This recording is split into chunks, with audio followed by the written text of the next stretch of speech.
भूतानि देव सवितुर्दुरितानि परास्व यद्भद्रं तन्नयास्व।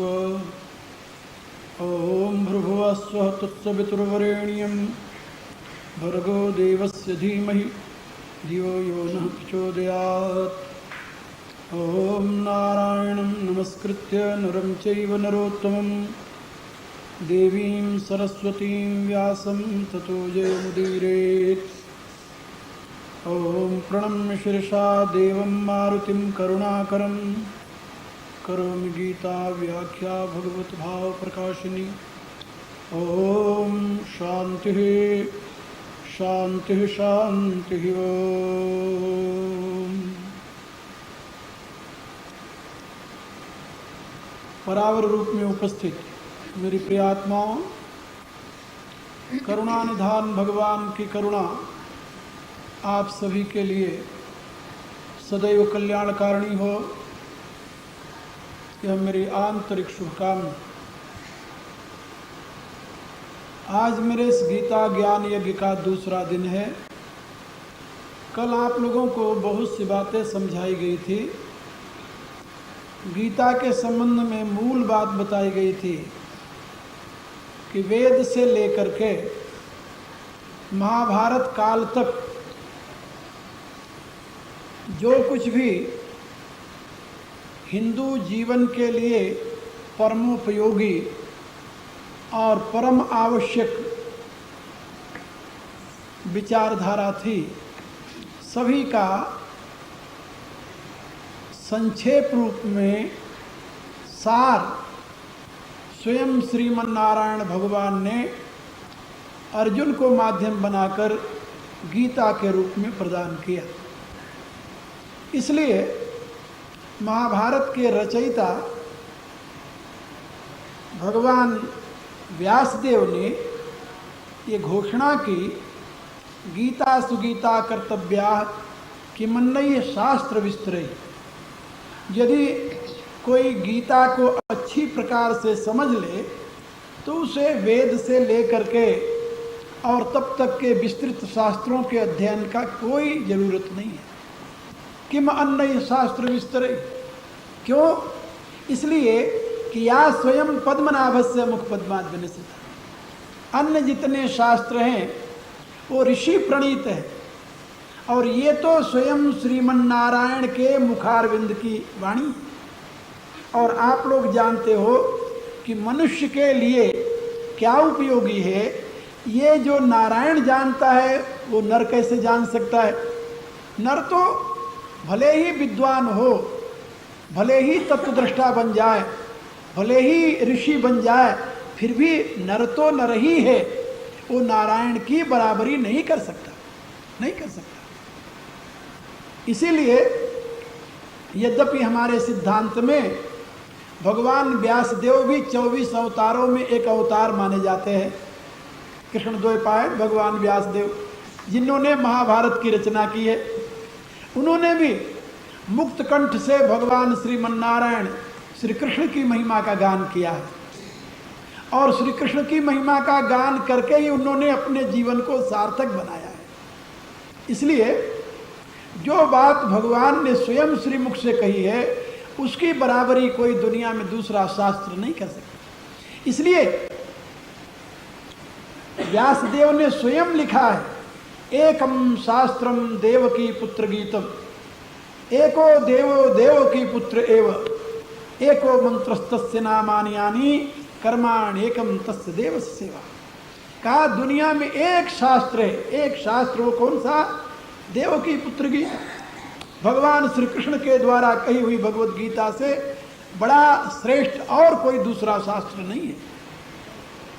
मेरे कहने का अभिप्राय कि मनुष्य के विकास के लिए, मनुष्य के भोग और मोक्ष के लिए, दोनों के लिए, यह जीवन और परलौकिक जीवन के लिए जितनी सुंदर व्यवस्था गीता में आपको मिलेगी उतनी सुंदर व्यवस्था कहीं नहीं मिलेगी। एक प्रश्न है मनुष्य के सामने, और गीता के पूर्व इस प्रकार के प्रश्न खड़े हो गए थे। इसीलिए गीता के पूर्व के आचार्यों ने, ऋषियों ने ये बताया कि सभी मनुष्यों को मोक्ष नहीं मिल सकता, सभी मनुष्यों को मोक्ष नहीं मिल सकता।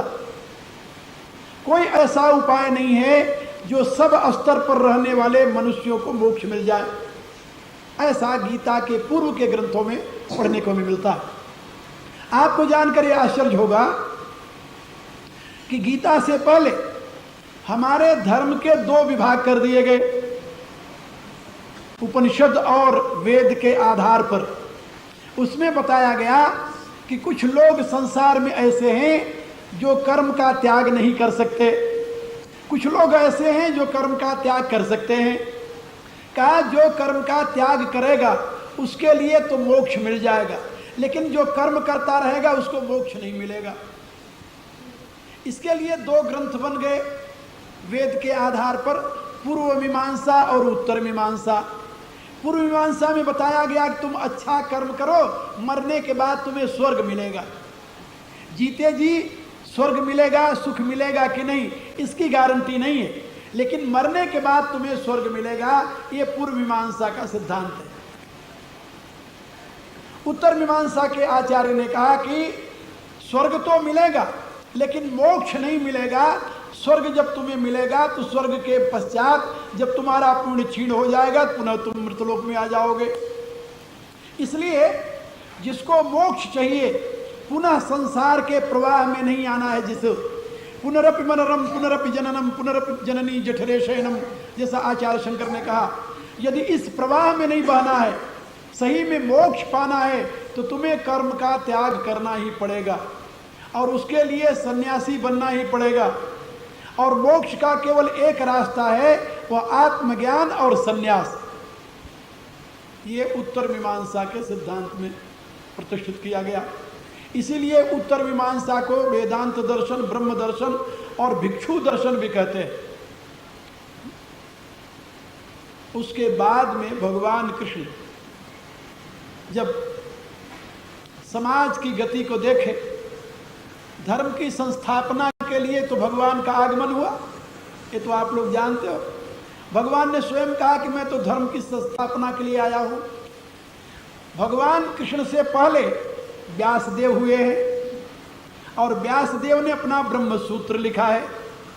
भगवान कृष्ण से पहले ही व्यासदेव के शिष्य जैमिनी हुए हैं और जैमिनी ने पूर्व मीमांसा लिखी है। ये भगवान कृष्ण से पहले, लेकिन ये दोनों महापुरुष मौजूद थे जब भगवान कृष्ण का आविर्भाव हुआ, दोनों थे। और इन दोनों के द्वारा वेद के पूर्व मीमांसा उत्तर मीमांसा की रचना हो चुकी थी, वैदिक कर्मकांड की प्रतिष्ठा थी। लेकिन भगवान कहते हैं कि धर्म का ह्रास हो रहा है, इसलिए मैं आया हूं। उस समय तो कोई विधर्मी था भी नहीं, भारत के ऊपर किसी विधर्मी का कोई प्रभुत्व भी नहीं था। आप लोग तो इतना जानते हो ना कि दुनिया में जितने धर्म हैं आजकल प्रचलित, ये सब बाद में पैदा हुए हैं, सब बाद में पैदा हुए। सबसे पुराना धर्म जो हिंदू धर्म के अतिरिक्त है वह यहूदी धर्म है। उसकी आयु 4000 वर्ष की है, भगवान कृष्ण को 5000 वर्ष हो गए। उसके बाद में ईसाई धर्म तो अभी 2000 वर्ष भी पूरे नहीं हुए पैदा हुए। ये जो 1993 चल रहा है, ये 1993 जो है ईसा के मृत्यु के 300 वर्ष बाद शुरू किया गया है ईसा के नाम पर। तो अभी तो यानी 2000 वर्ष भी पूरे नहीं हुए, 1993 चल रहा है वो भी। इस्लाम धर्म तो अभी पैदा हुआ है, रिसेंटली समझ लो, इससे बहुत 600 वर्ष बाद में, 500 वर्ष बाद में। इसलिए ये सब तो नए नए धर्म हैं।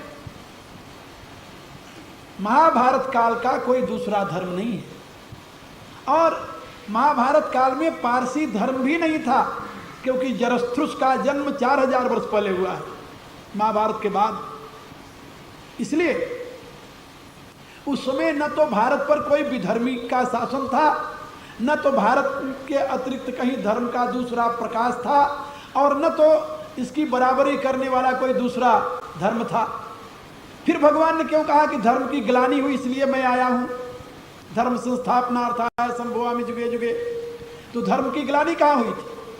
भगवान ने स्वयं कहा है गीता में कि जो ज्ञान मैंने सृष्टि के आदि में दिया था, किसको दिया था?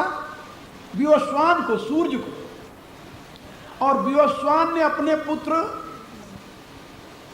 मनु को दिया, मनु ने अपने पुत्र इक्ष्वाकु को दिया। विवस्वान मनवे प्राह मनु इक्ष्वाकु ये ब्रवीत एवं परंपरा प्राप्त मेमं राजर्षयो विदु स काले नेह नष्टा